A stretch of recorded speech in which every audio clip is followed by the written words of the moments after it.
So fantastic to see the Manchester 24-hour run.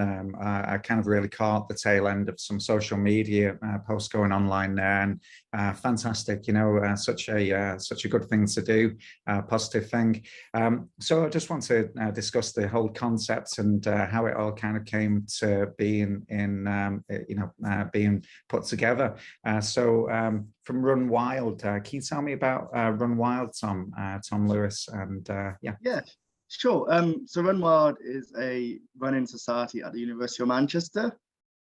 It's all about kind of more relaxed recreational running. So they hold a session every Tuesday, which basically caters for 6 different groups. So anything from couch to 5K beginners all the way up to some faster runners who are complete 10K. So it's kind of on the more social side, trying to get everyone involved in that sense. Run Wild started in 2013. And we also do parkrun every Saturday. So it's a very much kind of relaxed running group. You get people talking to each other and then have a social afterwards as well. And we're mainly active during term time. So because it is a student society, and we'll see probably around 100 people at the moment per session, which it's really good. Great to see. Yeah, absolutely. And whereabouts do you meet?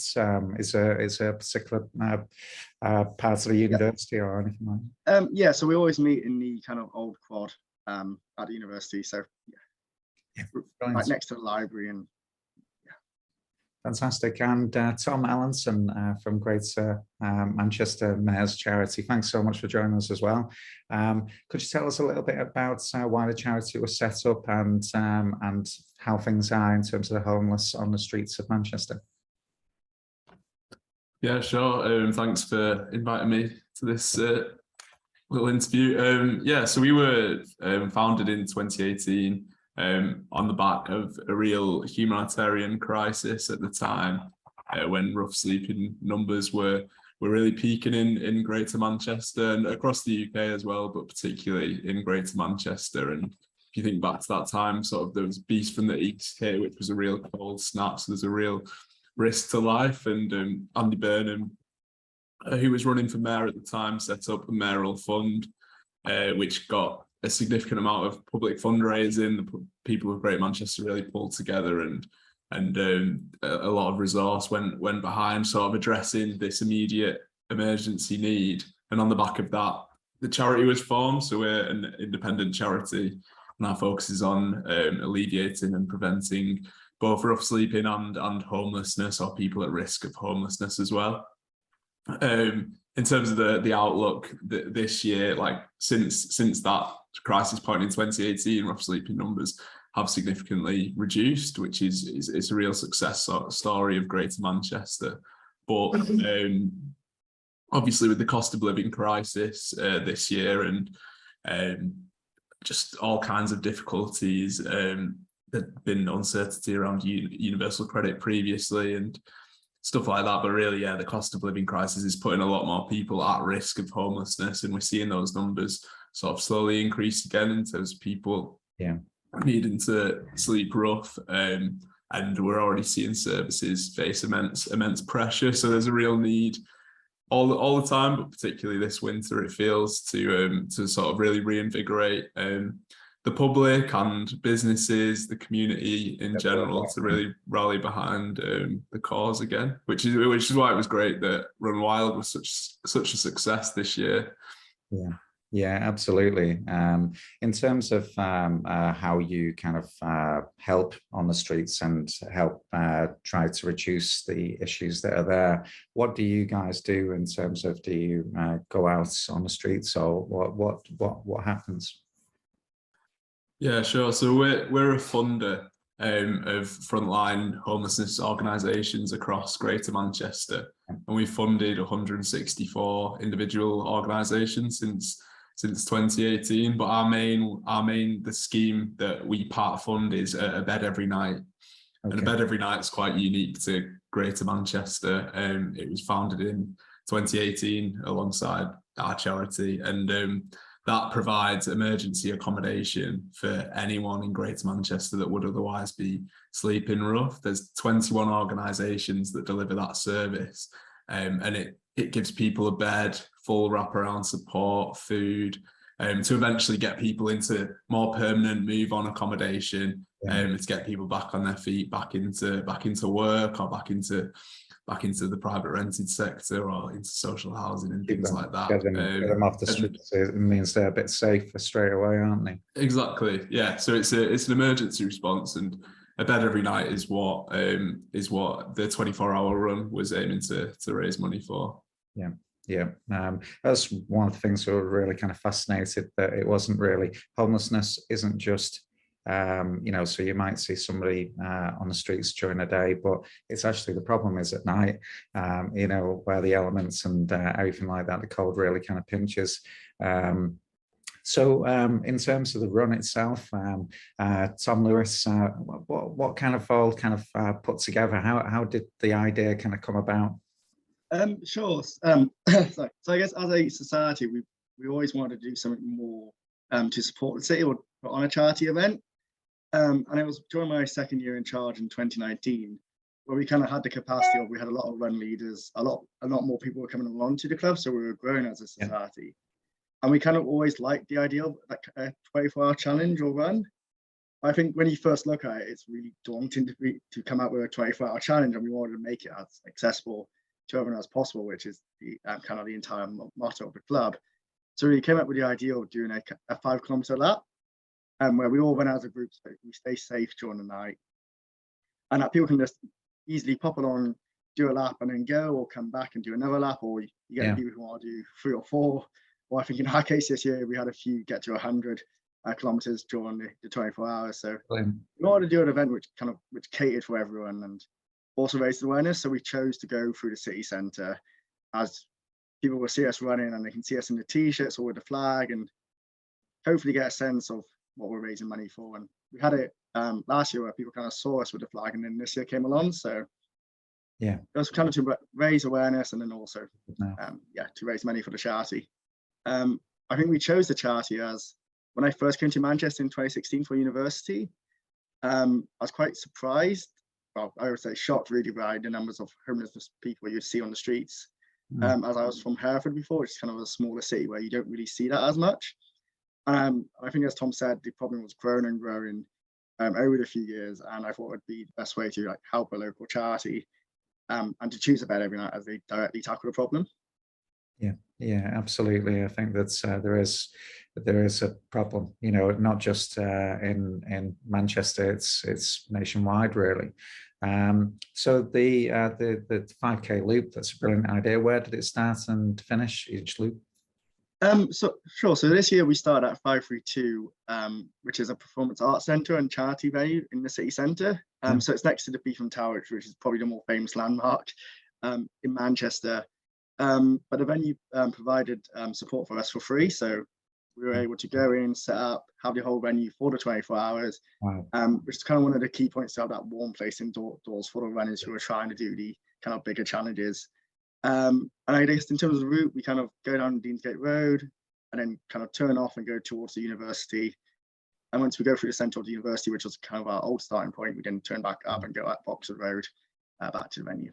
Yeah, absolutely brilliant, and it's so important to, like you say, run where the problem is in a way, isn't it? And make sure that people are aware of it, bring exposure to that. How many people were involved, would you say, this year, Tom? I think the number I've been giving out and saying is around 1,000 participants this year. So we had a virtual tracker where people could link their Stravas with it, and then we'd also manually count how many people did each lap as well. So yeah, I want to say roughly 1,000 people. That's amazing. That's amazing. Way more than we've ever had before.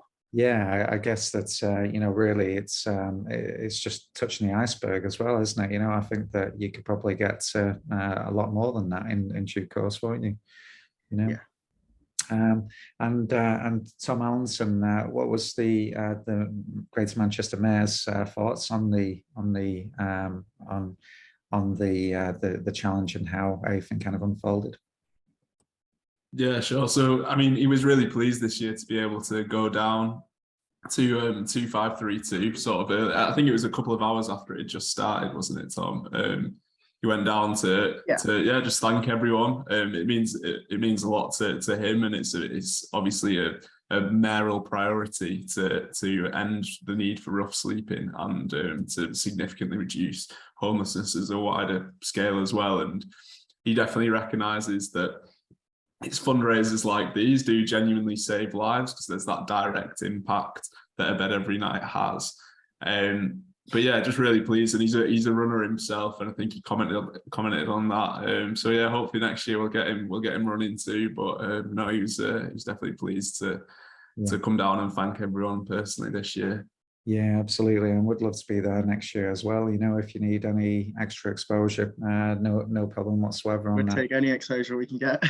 Yeah, it's something which during COVID, I was helping a Manchester-based outreach group on the streets twice a week of Manchester. So I know the situation is quite dire at times, and yeah, you know.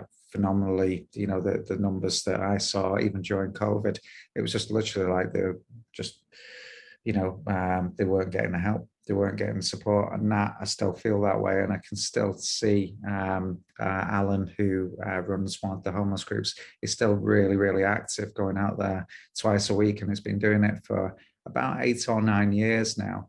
You know, he's got a heart of gold. And yeah, just definitely, without a shadow of a doubt, it's something where more needs to be done. And you know, from our side of things, we're happy to kind of do anything that we can to support you if you needed any support in terms of that. But congratulations on a remarkable feat, and you know, something really which is so inspirational. You know, putting that together. You know, it is really. These things, they might just the concept might just be you know, something so seems so simple, but it actually brings all the community, and that's where the magic really happens, isn't it? Because it was great to see it this year, where we had so many different organizational clubs come along. In the past years, we've had about 5 or 6 different clubs that would attend this event. Yet this year we had about 30. So we had the Charlton Runners, Disby Runners, Manchester Road Runners. So any big recreational running club in Manchester came along and gave all their support to it, which was really nice to see. Yeah, that's exactly what you need, isn't it, really? Yeah. And you have the people turning up at 5 a.m. who, are the dedicated ones who keep it going during that night shift. So was it mostly the fundraising, was it mostly online, or was it like they could give you something while you're on the run kind of thing? So it was mostly done through online. So we mainly have a Just Giving page where people can donate or set up their own team pages this year, which was the first, and we found that to be really successful. So during the event, we run a live stream where we have we use a live tracker on the flag bearer, and we display the location so people can track it in real time, see where the relay is. And then we kind of feature everyone's donations and photos on the live stream as well. So if you donate, you see your name pop up, and it tends to be a good trick to get people to donate at the venue so they can see their name on the stream. But we also had a cash bracket where I think we had it a few times where people would see us running past and then try and give us a note or £20 note or something to go put in the bracket afterwards, which is always great to see. Just shows just how many people want to help, you know, and such a brilliant idea. Lovely to see. Tom Allanson, from your side of things, the money, great amount of money. How much was raised? So the final total, was it 12k, Tom? So I think I have it here with gift aid. It's once everything comes in for fundraising matching as well from a few companies, I think it'd be 12.6 thousand. Which is phenomenal. My maths isn't great, but it costs around £30 to fund one night's accommodation with full wraparound support within the Bed Every Night programme. So if I just do a quick calculation. I've got it here. I've come prepared with this. Go on, Tom. It's 420 beds that will be funded. There you go. 420 beds, night's accommodation with full wraparound support. So yeah, we were blown away by the number of people that took part this year and the amount raised. They absolutely smashed the target of 5k, which they broke last year as well. But I think you'd smash target during the run this time.